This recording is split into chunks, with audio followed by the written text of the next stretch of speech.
রাজশাহী বিশ্ববিদ্যালয় কেন্দ্রীয় ছাত্র সংসদ রাকসু নির্বাচনে ছাত্রদল ছাত্র শিবিরের পর কয়েকজন সাময়িক সমন্বয়ক মিলে ঘোষণা দিয়েছেন আধিপত্য বিরোধী ঐক্য প্যানেলের।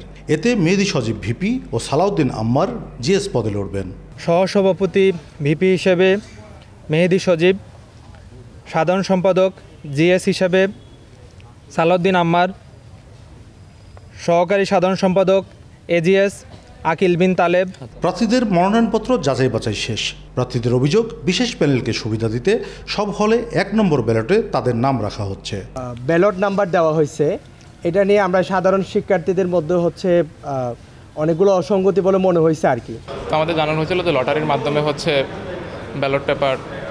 ব্যালট নাম্বারটা দেওয়া হবে। তো যাওয়ার পর আমরা দেখতে পেলাম যে লটারির আগেই একটি প্যানেলকে 1 নং ব্যালট বরাদ্দ দেওয়া হয়ে গেছে। নির্বাচন কমিশন বলছে ব্যালটের নম্বর নির্ধারণের নীতিমালা আগেই টানানো হয়েছে, আর নানা কারণে বাছাইয়ে বাদ পড়েছেন কয়েকজন প্রার্থী।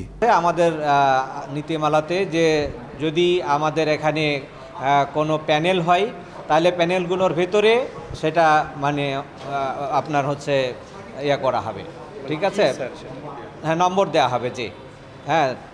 আর এরপরে যারা সাধারণ থাকবে তাদের নামের বানান অনুযায়ী, আদ্যাক্ষর অনুযায়ী আমরা এটা নির্ধারণ করব না। বেশ কিছু অসম্পূর্ণ আমাদের নমিনেশন পেপার আছে যেগুলো বাদ দিয়েছি, যেগুলো আমাদের যে ক্রাইটেরিয়া ছিল সেগুলো ফুলফিল করেনি, কিছু বাদ পড়েছে। আপনারা যখন প্রকাশ করব তখন জানতে পারবে।